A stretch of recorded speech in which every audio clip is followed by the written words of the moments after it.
The Weight of Shadows Chapter 1, Exposition, The Invitation. The air in Asheville, North Carolina, carried the crisp bite of early October 2023, the kind that made you pull your jacket tighter as leaves skittered across the sidewalk. I'm Evelyn Harper, and I was sitting in my beat-up Subaru, parked 3 blocks from my family's estate on Montford Avenue. The engine hummed softly, a low vibration that felt like the only thing anchoring me. My phone buzzed on the passenger seat, a group text from my mother, Diane, Eleanor's 30th this Saturday, 6 p.m. Hope you can make it. No personal message, no call, just a digital toss into the family chat. Eleanor, my younger sister, was the golden child, always had been. I waited for a follow-up from her. Nothing came. That I checked the time, 5:47 p.m. Late, but not enough to draw attention. The invitation felt like an afterthought, a formality to keep up appearances. I stepped out, my boots crunching against the gravel, and adjusted my scarf. The Harper house loomed ahead, a Victorian beauty with ivy climbing its brick facade and windows glowing like embers against the dusk. Inside, I knew it would be all crystal chandeliers and polished manners, a stage set for Eleanor's triumph. I walked up the stone path, my breath catching as I braced for another evening of being a guest in my own family. Chapter 2, Rising Action. The arrival. The front door opened to a wave of warmth, the scent of cedar candles, and the murmur of jazz from a hidden speaker. A server with a tray of Prosecco glided past, and I caught sight of Eleanor near the grand staircase, her auburn hair swept into an elegant updo, her emerald dress catching the light like a jewel. She was laughing, surrounded by cousins, friends, and people I vaguely recognized from my parents' social circle. Her eyes flicked toward me for a split second, then away, like I was a smudge on the window. That I adjusted my purse and scanned the room. My cousin Nate waved half-heartedly, his attention already back to his phone. "Hey, Ev, good to see you," he mumbled, not looking up. I smiled tightly and moved toward the seating chart on a linen-draped table. My name wasn't there. I checked again, my pulse quickening. A young man in a black vest approached, clipboard in hand. "Evelyn Harper?" I nodded. He led me past the main dining room, through a narrow hallway, to a small table tucked beside the guest bathroom. No place card, no centerpiece, just a single chair and a view of the coat closet. That I stood there, the hum of the party muffled by the walls. A toilet flushed nearby, and I almost laughed at the absurdity. Then I saw Eleanor across the room, her head tilted as she whispered to our cousin Lila. Her lips curved into a smile, not warm, but sharp, like she'd just won a private bet. My stomach twisted. This wasn't a mistake. It was a message. Chapter 3, Rising Action, The Gift. I didn't sit down. Instead, I wandered back to the main room, clutching a glass of Prosecco I'd grabbed to keep my hands busy. The house was a swirl of silk dresses and tailored suits, everyone orbiting Eleanor like she was the sun. I caught snippets of her stories, her recent promotion at a Raleigh PR firm, a weekend in Charleston, how she'd charmed a client into a 6-figure deal. The crowd ate it up, their laughter too loud, their nods too eager. That I made my way to the gift table, a mahogany monstrosity covered in roses and glittering packages.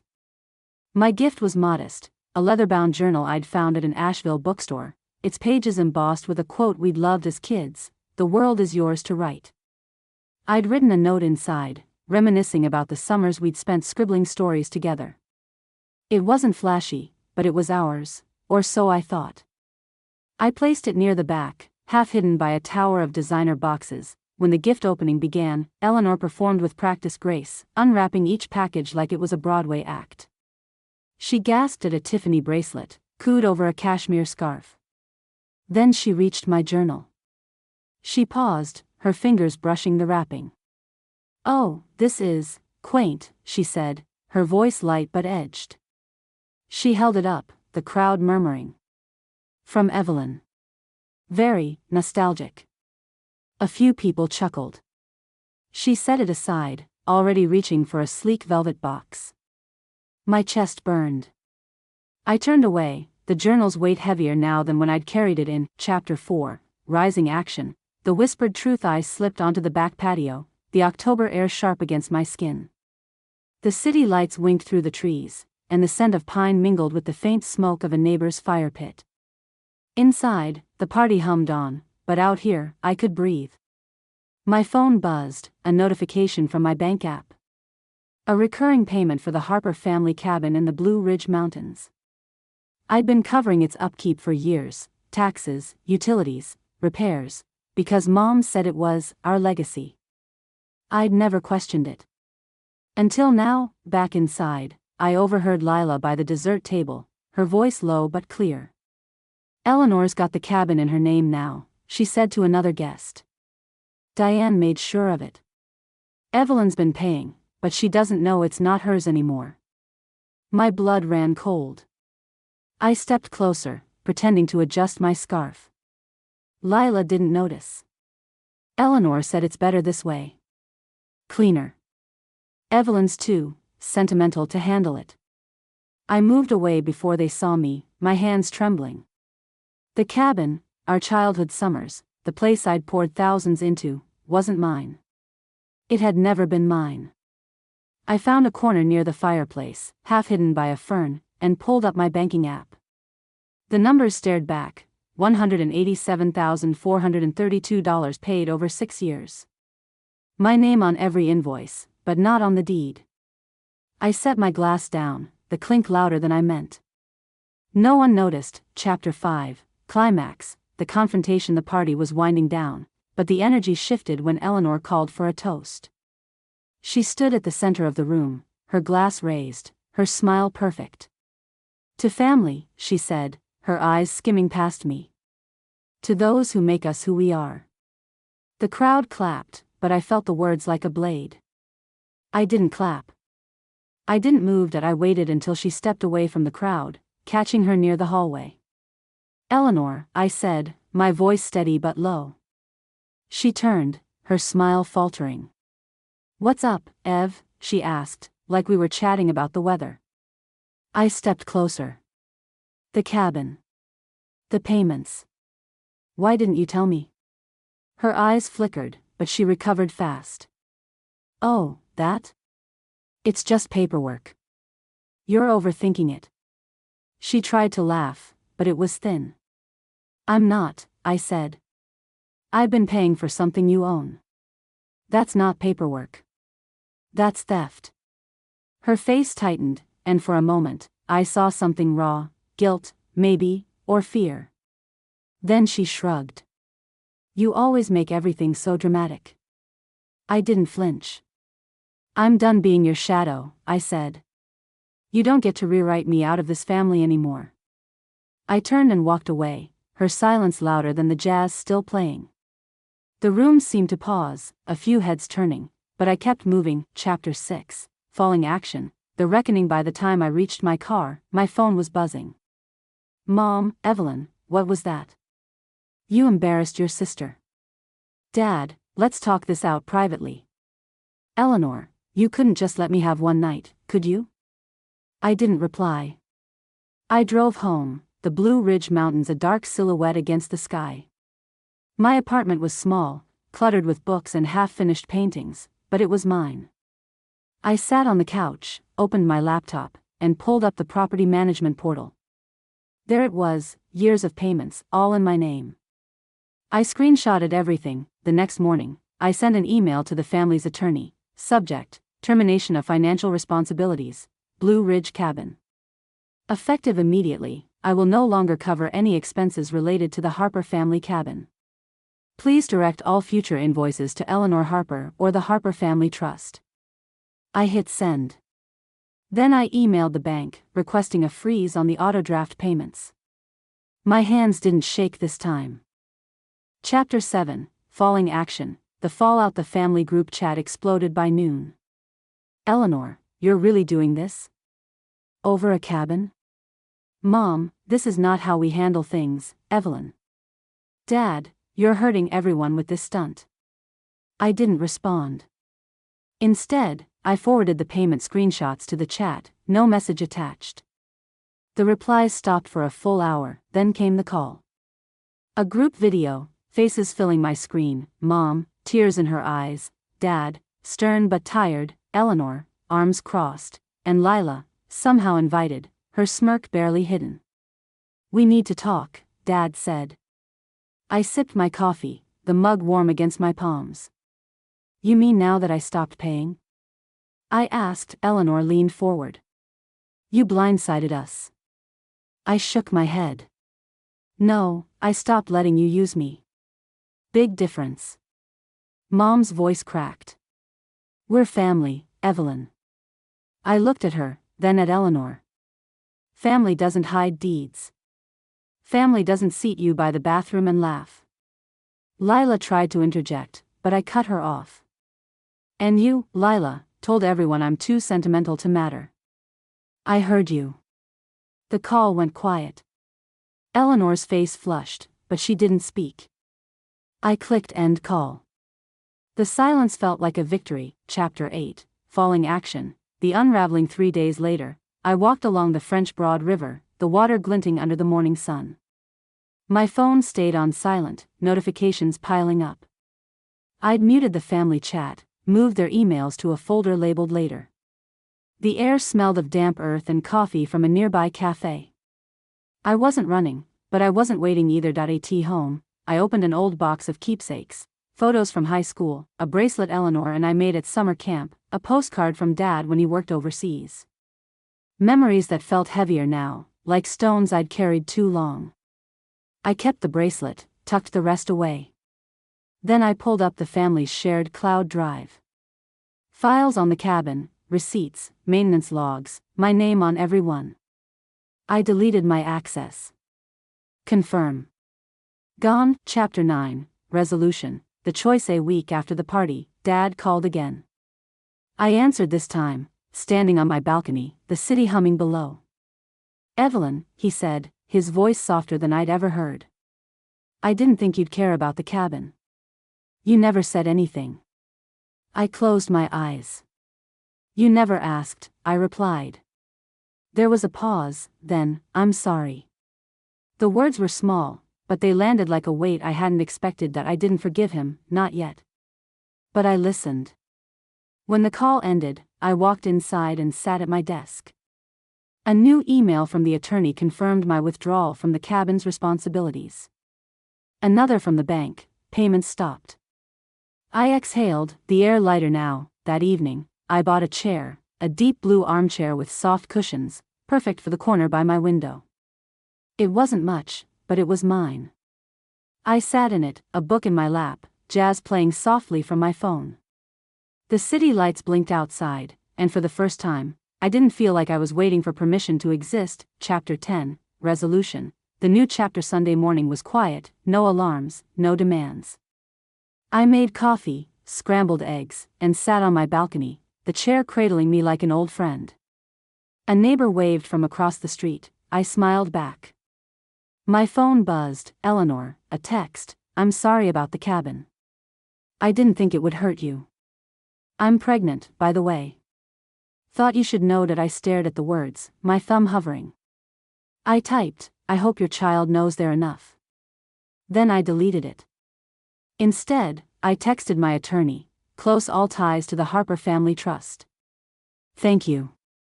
I set the phone down and looked out at Asheville, the mountain steady in the distance. The chair held me as the sun climbed higher, light spilling across my floor.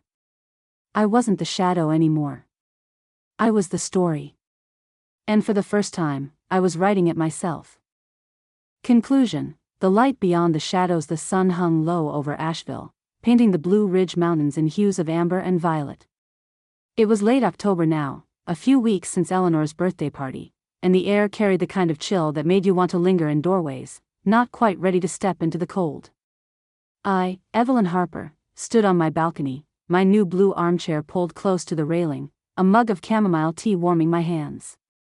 The city hummed below, cars weaving through Montford's narrow streets, a distant dog barking, the faint strum of a busker's guitar drifting from downtown. My phone sat face down on the table beside me, its screen dark for the first time in days. No buzzing, no notifications, no demands. Just me, the mountains, and the quiet I'd fought so hard to claim. That I'd spent the last few weeks untangling myself from the Harper family's web, each thread cut with a precision I hadn't known I possessed. The cabin in the Blue Ridge Mountains, the one I'd poured years of savings into, was no longer my burden. The attorney's email had come through yesterday, a single line that felt like a door slamming shut. Your withdrawal from all financial and custodial responsibilities for the Harper family cabin has been processed. I'd read it twice, then set my laptop aside and walked to the river. The French Broad had glittered under the midday sun, its current steady and unbothered, like it knew something I was only beginning to understand. Some things you let go, not because you're weak, but because you're done carrying what was never yours. The chair creaked as I leaned back, the fabric soft against my shoulders. I'd bought it on impulse, but it wasn't just a chair. It was a declaration, a small, stubborn act of carving out space that belonged to me alone. My apartment, once a cluttered refuge of half-finished dreams, was starting to feel like home. I'd rearranged the bookshelves, keeping only the novels that sparked something in me, the ones I'd read late into the night when the world felt too heavy. A new painting hung above the couch, a watercolor of the mountains I'd picked up at a local gallery. It wasn't perfect, but it was honest, all jagged lines and soft edges, like the life I was building. My phone buzzed once, a single pulse that broke the silence. I ignored it. I wasn't ready to dive back into the chaos of my family's messages, their attempts to pull me back into the role I'd played for too long, the reliable one, the invisible one, the one who paid the bills and smiled through the slights. Eleanor's text from last week still lingered in my mind. I'm pregnant, by the way. Thought you should know. I hadn't responded, not because I didn't care, but because I didn't trust her words anymore. They felt like bait, a way to reel me back into her orbit. I'd typed a reply, I hope your child knows they're enough, but deleted it before it could become another thread for her to tug. Instead, I'd written something else, something I hadn't shared with anyone. In the leather-bound notebook I kept by my bedside, I'd started a letter to myself. Dear Evelyn, it began, you don't have to be the shadow anymore. You never did. The words had poured out, messy and raw, about the years I'd spent trying to fit into a family that only saw me as a prop. I wrote about the cabin, the journal I'd given Eleanor, the way Mom's laugh always sounded brighter when it was for her. I wrote about Dad's silence, how it cut deeper than any words could. And then I wrote about the chair, the river, the way the light hit my balcony in the mornings. It wasn't a story of triumph, not yet, but it was mine. That I set the mug down and stood, stretching my arms toward the sky. The mountains seemed closer now, their peaks sharp against the fading light. I'd always loved Asheville for its contradictions, old Victorian homes sitting next to quirky coffee shops, artists painting murals on brick walls while tourists snapped photos of the same streets. It was a city that didn't demand you choose one version of yourself, and maybe that's why I'd stayed. I could be the Evelyn who painted on weekends, who drank coffee alone at sunrise, who didn't need a chandelier to feel like she belonged. The phone buzzed again, insistent. I sighed and picked it up. A voicemail from Mom, her voice soft and hesitant, not the polished tone she used at parties. Evelyn, it's me. I don't know where to start. I didn't realize how much we'd hurt you. Can we talk? Please? There was a pause, then a quieter, I miss you. I set the phone down, my chest tight. Part of me wanted to call back, to hear her out, to believe she meant it. But another part, the one that had sat by the bathroom, that had paid for a cabin that wasn't hers, knew better. Love wasn't enough if it came with strings. That I walked inside, the apartment cool and quiet. The jazz playlist I'd left on looped softly, a saxophone weaving through the air like a conversation I didn't have to join. I opened my notebook again, flipping past the letter to myself. A new page, a new start. Dear Mom, I wrote, my pen hovering before it touched the paper. I wanted to be seen, not saved. I wanted to be part of the story, not the one holding the pen for everyone else. I stopped, the words too heavy to finish. I tore the page out, folded it, and tucked it into a drawer. Some things didn't need to be sent. Some things were just for me. The next morning, I woke early, the sky still gray with the promise of dawn. I made coffee, the ritual grounding me, and sat at my desk with my laptop open. An email from the property management company waited in my inbox, final account closure confirmed. No further payments will be processed. I exhaled, the weight of years lifting just a little. I'd spent so long tying myself to that cabin, thinking it was my anchor to the family, but it had been a chain. Now, it was just a house, and someone else could carry it. That I pulled up my banking app, scrolling through the transactions I'd flagged.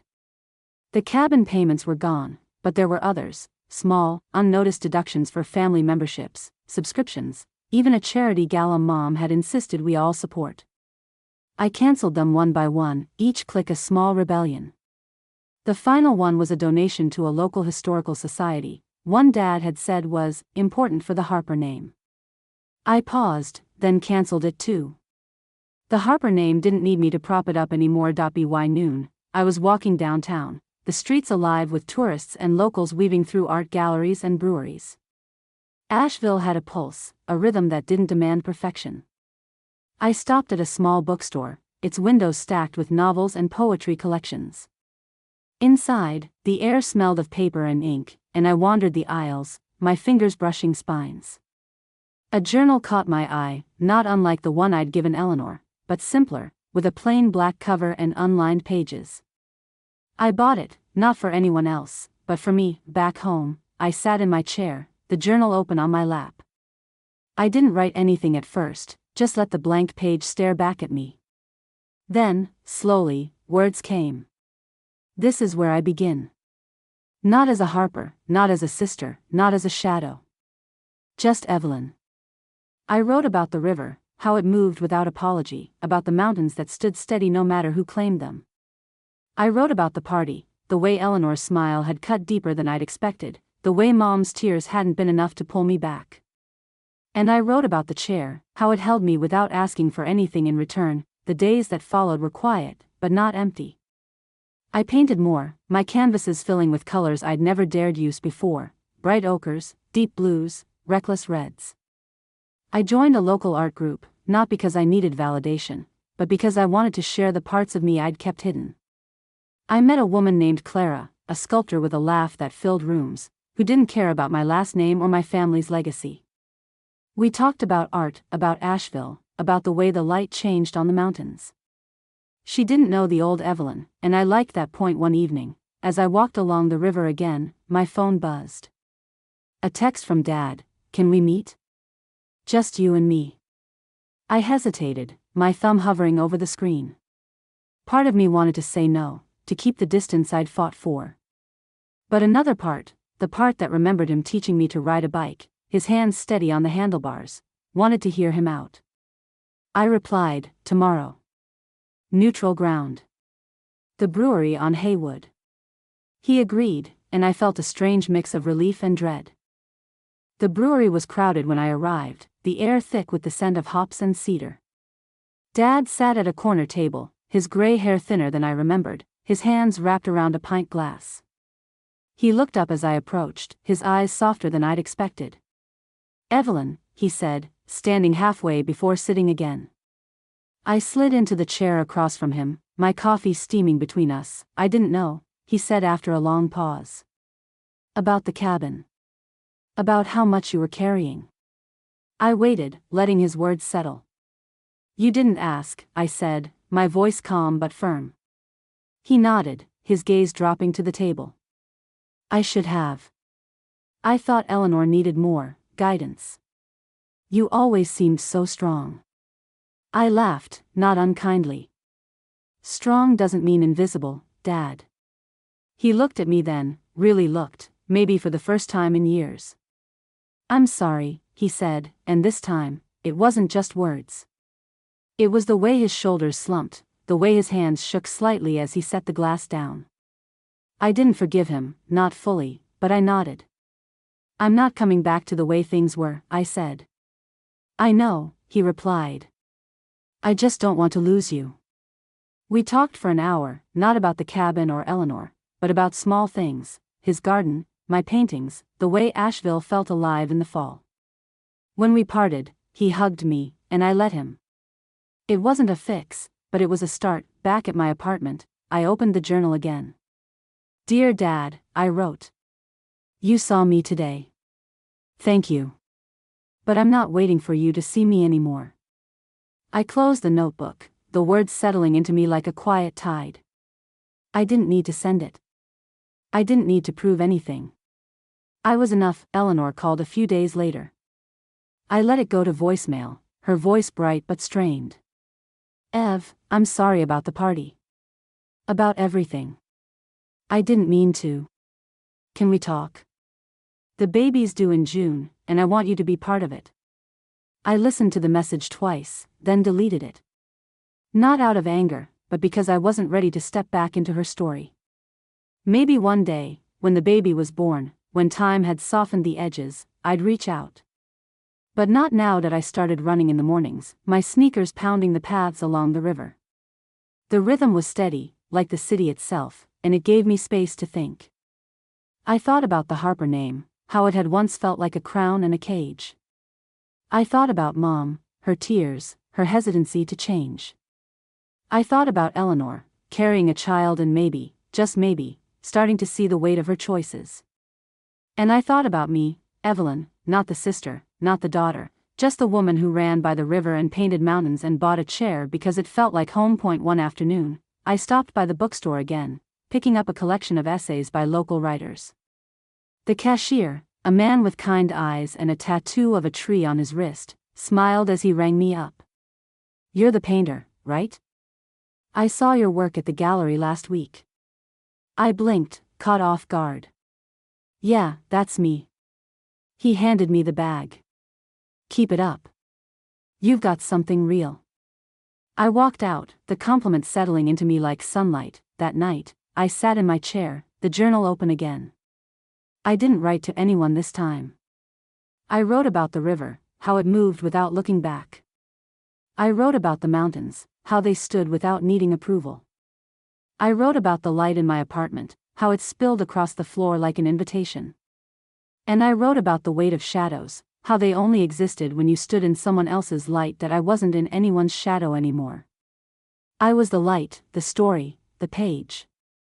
And for the first time, I wasn't afraid to write it.